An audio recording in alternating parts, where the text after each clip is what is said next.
ఏదైతే పిఎం గతిశక్తి ఏదైతే ఉన్నదో ఈ నేషనల్ హైవేస్ లో కానీ ఈ రైల్వేస్ లో కానీ ఒక కీలకమైనటువంటి శాఖ.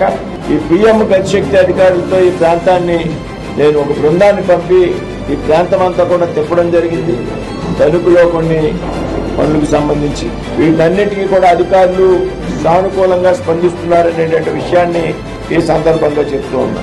రాబోయే 2 రోజుల్లో మన నియోజకవర్గంలో ఉన్నటువంటి 3 అమృత్ భారత్ స్టేషన్ని కూడా అతి త్వరలోనే మనం ప్రారంభోత్సవం జరుపుకోవడానికి సిద్ధంగా ఉన్నారనేటువంటి విషయాన్ని మనం అంతా కూడా గమనించాలి. ఏదైతే ఇంటర్మీడియట్ విద్యార్థులకు మన భీమవరంపట్నంలో ఉన్నటువంటి తిరుమల కాలేజీలో కానీ ఇంకా కొన్ని విద్యా సంస్థల్లో చదివేటువంటి విద్యార్థులకు జేఈఈ ఎగ్జామ్ రాయడానికి పరీక్షా కేంద్రంగా జమ్మూ కాశ్మీర్లో ఇవ్వడం జరిగింది. అయితే కాలేజీకి సంబంధించిన యాజమాన్యాలు నన్ను సంప్రదించినప్పుడు 2 ఎగ్జామ్స్ ఉంటాయి. ఒక ఎగ్జామ్కి విశాఖపట్నం ఇచ్చారు. మరుసటి రోజు 2వ పరీక్ష ఉంటుంది. ఆ 2వ పరీక్షకి జమ్మూ వెళ్ళాలి. వెళ్ళలేనటువంటి పరిస్థితి.